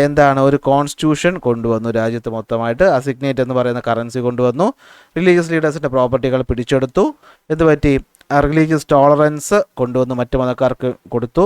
ക്ലർഗി എന്ന് പറയുന്നത് ഗവൺമെൻറ്റിൻ്റെ സാലറീഡ് എംപ്ലോയീസ് ആക്കി മാറ്റി. ഇതൊക്കെയാണ് നമ്മൾ ആദ്യം ടെന്നീസ് കോർട്ട് പ്രതിജ്ഞ, അതുപോലെ ബാസ്കറ്റ് കോർട്ടിൻ്റെ പഠനമൊക്കെ കഴിഞ്ഞിട്ട് നമ്മളൊരു പോയിൻ്റായിട്ട് തന്നെ ഇതെന്ത് ചെയ്യുന്നുണ്ട്, അവിടെ പഠിക്കുന്ന കാര്യമാണ്. അപ്പോൾ ഇതൊക്കെ നിങ്ങൾക്ക് വിട്ടുപോകാതെ നിങ്ങൾ പഠിക്കും. ഒരുവിധം പഠിക്കുന്ന കുട്ടി ഉറപ്പായിട്ട് എക്സാമിന് മുന്നേ പഠിച്ചിട്ട് പോകുന്ന കാര്യമായിരിക്കും. അടുത്ത 5 മാർക്കിൻ്റെ ചോദ്യമേ, മധ്യവർഗത്തിൻ്റെ ഉയർച്ചയും അതിൻ്റെ വളർച്ചയും ഫ്രഞ്ച് വിപ്ലവത്തിന് എത്രത്തോളം മിഡിൽ ക്ലാസിൻ്റെ ഗ്രോത്ത് എങ്ങനെ എഫക്റ്റ് ആയി എന്നുള്ളതാണ്. അതും നമ്മൾ എന്ത് ചെയ്തിട്ടുണ്ടായിരുന്നു, വ്യക്തമായിട്ട് പഠിച്ചിട്ടുണ്ടായിരുന്നു. മിഡിൽ ക്ലാസ് വളർന്നു വന്നു, അവർ ട്രേഡ് അറിവുള്ളവരായിരുന്നു, അവർ ടാക്സ് അടയ്ക്കുന്നവരായിരുന്നു. പക്ഷേ എന്നിട്ടും അവർക്ക് അധികാരത്തിൻ്റെ മെയിൻ പദവികളൊന്നും അവർക്ക് എന്ത് ചെയ്തിട്ടില്ല, കൊടുത്തിട്ടില്ല. അതിൻ്റെ അമർഷം അവർക്കുണ്ടായിരുന്നു അല്ലേ. അതാണ് മെയിൻ പ്രശ്നം എന്ന് പറയുന്നത്. ഇനി ഇവരുടെ സപ്പോർട്ടോടു കൂടിയാണ് ലോ ക്ലാസ് മറ്റുള്ളവർ എന്ത് ചെയ്യുന്നത്, സമരത്തിന് മുന്നിലേക്ക് വരുന്നത്. കാരണം ബാങ്ക്, ട്രേഡിങ് പോലെയുള്ള പ്രധാനപ്പെട്ട ഡോക്ടർ, എഞ്ചിനീയർമാർ മൊത്തം ഇവരായിരുന്നു. അപ്പോൾ ഇവർ ഇൻ്റലക്ച്വലിയും അതുപോലെ തന്നെ എക്കണോമിക്കലിയും ജനങ്ങൾക്ക് ഒരു സപ്പോർട്ട് കൊടുത്തു. ആ സപ്പോർട്ടും കൂടി കൊണ്ടാണ് എന്ത് ചെയ്തത്, ഫ്രഞ്ച് വിപ്ലവം നടന്നത്. ഇതാണ് അതിൻ്റെ പോയിന്റ്. അന്ന് പഠിപ്പിച്ചപ്പോൾ തന്നെ ഞാൻ സെപ്പറേറ്റ് ചോദ്യവും ഉത്തരവായിട്ട് ഇത് തന്നിട്ടുള്ളതായിരുന്നു. ഓക്കെ, അടുത്ത ബി നവോത്ഥാനം ആധുനിക ശാസ്ത്രത്തിൻ്റെ വളർച്ചയ്ക്ക് അടിത്തറയിട്ടു. ജ്യോതിശാസ്ത്ര രംഗത്തുണ്ടായ മാറ്റങ്ങൾ അടിസ്ഥാനമായി പ്രസ്താവനകൾ സാധൂകരിക്കുക. എന്താണ് നമുക്കറിയാം അല്ലെ? ജിയോസെൻട്രിക് തിയറിയെ മാറ്റിയിട്ട് കോപ്പർനിക്കസ് ഹീലിയോസെൻട്രിക് മോഡൽ കൊണ്ടുവന്നു. കെപ്ലർ പ്ലാനറ്ററി മോഷൻ കൊണ്ടുവന്നു. ഗലീലിയോ ടെലസ്കോപ്പ് കണ്ടുപിടിച്ചു. ന്യൂട്ടൻ്റെ ഗ്രാവിറ്റേഷൻ തിയറി വന്നു. അനാറ്റമി മറ്റു കാര്യങ്ങളൊക്കെ വന്നു. പാഴ്സലീസും അതുപോലെ വെസേലീസിൻ്റെ കാര്യമൊക്കെ നമ്മൾ പറഞ്ഞു. ഇത് വെച്ച് നിങ്ങൾ എന്ത് ചെയ്യണം? 5 മാർക്കിൻ്റെ ചോദ്യമാണ്. അപ്പോൾ നിങ്ങൾ എന്ത് ചെയ്യണം? ശാസ്ത്രബോധം വന്നപ്പോൾ ആൾക്കാർ എന്ത് പറ്റി, അന്ന് വരെ പറഞ്ഞിരുന്ന കാര്യങ്ങളെ ചോദ്യം ചെയ്യാനും തെളിവുകൾ തേടാനും തുടങ്ങി. അങ്ങനെ വന്ന വ്യക്തികൾ ഒരാളാണ് കോപ്പർനിക്കസ് എന്ന് പറഞ്ഞ ആ കാര്യം എഴുതുക. അദ്ദേഹത്തിനെ കൊന്നുകളഞ്ഞപ്പോൾ സപ്പോർട്ടിങ് എവിഡൻസ് ആയിട്ട് പിന്നീട് വന്നതാണ് കെപ്ലറും. ഗലീലിയോയുടെ ടെലസ്കോപ്പും അതിനെ സഹായിച്ചു. ആ രീതിയിൽ മതത്തെ മുറുകെ പിടിക്കാതെ ആൾക്കാർ കുറച്ചുകൂടെ അവനവൻ്റെ യുക്തിയെ മുറുകെ പിടിച്ച് മുന്നോട്ട് വന്നു എന്നൊക്കെ പറഞ്ഞിട്ട് ഒന്ന് അടിച്ചു കയറ്റി കഴിഞ്ഞാൽ 5 മാർക്ക് കിട്ടും. ബെറ്റർ ഞാൻ പറയുന്നത് ഈ ബി ഓക്കെ ഇതിലെ എ പാർട്ട് തന്നെ എഴുതുന്നതായിരിക്കും നല്ലത്. മധ്യവർഗത്തിൻ്റെ വളർച്ച ഇതാണ് കുറച്ചുകൂടി നമുക്കൊന്ന് എഴുതി ഫലിപ്പിക്കാൻ പറ്റുന്നത് ഈ ബി പാർട്ടിനേക്കാളും, എൻ്റെ അഭിപ്രായമാണ്. 30ാമത്തെ ചോദ്യം നോക്കിയേ. താപീയ വിതരണത്തെ സ്വാധീനിക്കുന്ന ഘടകങ്ങൾ. അത് എളുപ്പമാണ്. നമ്മൾ ആ ഘടകങ്ങൾ പഠിച്ചിട്ടുണ്ട്. അത് ഓരോന്നും വിശദീകരിച്ച് എഴുതിയാൽ ഈസി ആയിട്ട് നമുക്ക് 5 മാർക്കിനുള്ളത് തേക്കാൻ പറ്റും. ലാറ്റിറ്റ്യൂഡ് എങ്ങനെ ഇൻഫ്ലുവൻസ് ചെയ്യുന്നു? ഇക്വേറ്ററിൻ്റെ ഭാഗത്ത് കൂടുതൽ വെയിലടിക്കുന്നു. മോളോട്ട് പോകുന്നതോറും വെയിൽ കുറയുന്നു. അത് വെച്ച് നമ്മൾ ടോളറൻസ് ഓൺ ടെമ്പറേച്ചർ ആയിട്ട് ഡിവൈഡ് ചെയ്തിട്ടുണ്ട്. ഉയരം കൂടുന്തോറും ടെമ്പറേച്ചർ കുറഞ്ഞു വരുന്നു. ലാൻഡും സീയും ഹീറ്റ് ആവുന്ന ഡിഫറൻ്റ് ആയിട്ടാണ്. സീയിൽ നിന്ന് ഡിഫറൻറ്റ് ഡിസ്റ്റൻസ് ഉണ്ട് അല്ലേ? കടലിൻ്റെ തീരത്തെന്ന് പറയുന്നത് മോഡറേറ്റ് ടെമ്പറേച്ചർ ആയിരിക്കും. അകത്തോട്ട് പോകുമ്പോൾ കൂടിയ ടെമ്പറേച്ചർ ആയിരിക്കും. ഓഷൻ കറണ്ടിൻ്റെ ഇൻഫ്ലുവൻസ്. തണുത്ത വെള്ളം വന്നാൽ ടെമ്പറേച്ചർ കുറയുന്നു. ചൂടായിട്ടുള്ള ഒഴുക്കാണെങ്കിൽ അത് ചൂട് കൂട്ടുന്നു. റിലീഫ് എങ്ങനെ ഡിപ്പെൻഡ് ചെയ്യുന്നു അല്ലെ? വെയിലടിക്കുന്ന സ്ഥലമാണെങ്കിൽ അവിടെ ചൂടായിരിക്കും. മറ്റേ സ്ഥലത്ത് വെയിലടിക്കാത്ത സ്ഥലത്ത് ചൂട് കിട്ടത്തില്ല. സോ തണുപ്പായിരിക്കും എന്ന് പറഞ്ഞ ആ പോയിന്റുകൾ വളരെ സൂപ്പർ പോയിന്റായിട്ട് ഞാൻ തന്നിട്ടുള്ളല്ലോ നോട്ടിൽ. അതൊന്നും എഴുതി വെച്ച് കഴിഞ്ഞാൽ 5 മാർക്കോടെ നൈസായിട്ട് കിട്ടും. അല്ലെങ്കിൽ എന്ന ചോദ്യത്തിലൂടെ ഓപ്ഷനിട്ട് പോകേണ്ട ആവശ്യമില്ല. ഓക്കെ, മെഡിറ്ററേനിയൻ മേഖലയുടെ സവിശേഷതകൾ സൂചനകളോ അടിസ്ഥാനപ്പെടുത്തി വ്യക്തമാക്കുക. മെഡിറ്ററേനിയൻ ക്ലൈമറ്റിക് റീജിയനെ പറ്റി എഴുതാനാണ് പറഞ്ഞിരിക്കുന്നത്. ഞാൻ എന്തുകൊണ്ടും ഈ എ പാർട്ട് എഴുതാനേ പറയത്തുള്ളൂ. മെഡിറ്ററേനിയനിൽ ഇത്രയും പോയിന്റുകൾ നിങ്ങൾക്ക് ഓർമ്മയുണ്ടെങ്കിലും അത് ഒരു 5 മാർക്കിനൊക്കെ എഴുതി ഫലിപ്പിക്കാൻ വലിയ ബുദ്ധിമുട്ടാണ്. ഞാനിവിടെ തന്നിട്ടുണ്ട് കേട്ടോ, ഇത്രയും പോയിന്റുകൾ വരുന്നുണ്ട്. ഈ പോയിന്റുകൾ ഞാൻ നോട്ടിൽ തന്നതാണ്. ഇത് നിങ്ങൾ എഴുതാതിരിക്കുന്നതാണ് നല്ലതെന്നാണ് എൻ്റെ അഭിപ്രായം, ഇങ്ങനത്തെ ചോദ്യം വന്നാൽ. സോ ആദ്യ ചാപ്റ്റേഴ്സ് നമ്മൾ നന്നായിട്ട് പഠിച്ചതാണ്. അപ്പോൾ അവിടെ നിന്നുള്ള ചോദ്യങ്ങൾക്ക് കൂടുതൽ ഇമ്പോർട്ടൻസ് കൊടുക്കുക. ഓക്കെ, എവിടെയൊക്കെയാണ് മെഡിറ്ററേനിയൻസിയുടെ ഭാഗത്താണ് കാണപ്പെടുന്നത്? 30 to 45 ഡിഗ്രി ലാറ്റിറ്റ്യൂഡിലാണ്. ബാക്കി പോയിന്റ് അറിയാമല്ലോ. അപ്പോൾ ഈ ഒരു രീതിക്ക് നിങ്ങൾക്ക് എന്ത് ചെയ്യാം, എഴുതി നമ്മുടെ ഈ ഒരു പരീക്ഷ ഏതാണ്ട് A+ ഒരു 72 മാർക്ക് സ്കോർ ചെയ്യാന്ന് പറഞ്ഞു കഴിഞ്ഞാൽ ഒട്ടും പാടായിട്ടുള്ളൊരു കാര്യമല്ല. ഒന്നാമത്തെ രണ്ടാമത്തെ ഒരു 1-2 ചോദ്യങ്ങൾ മാത്രമേ കുറച്ച് ടഫായിട്ട് എനിക്ക് തോന്നിയുള്ളൂ. ബാക്കിയൊക്കെ നമുക്ക് അഡ്ജസ്റ്റ് ചെയ്യാൻ പറ്റുന്ന ടൈപ്പ് ചോദ്യങ്ങളാണ്. സോ ക്ലാസ്സിൽ ഇഷ്ടപ്പെട്ടാൽ ഉറപ്പായിട്ടും ലൈക്ക് ചെയ്യുക, ഷെയർ ചെയ്യുക, സബ്സ്ക്രൈബ് ചെയ്യുക. ഈ നോട്ട് ഞാൻ ടെലഗ്രാമിൽ ഇട്ടേക്കാം. അടുത്ത ക്ലാസ്സിൽ അടുത്ത ടോപ്പിക്കുമായിട്ട് കാണാം.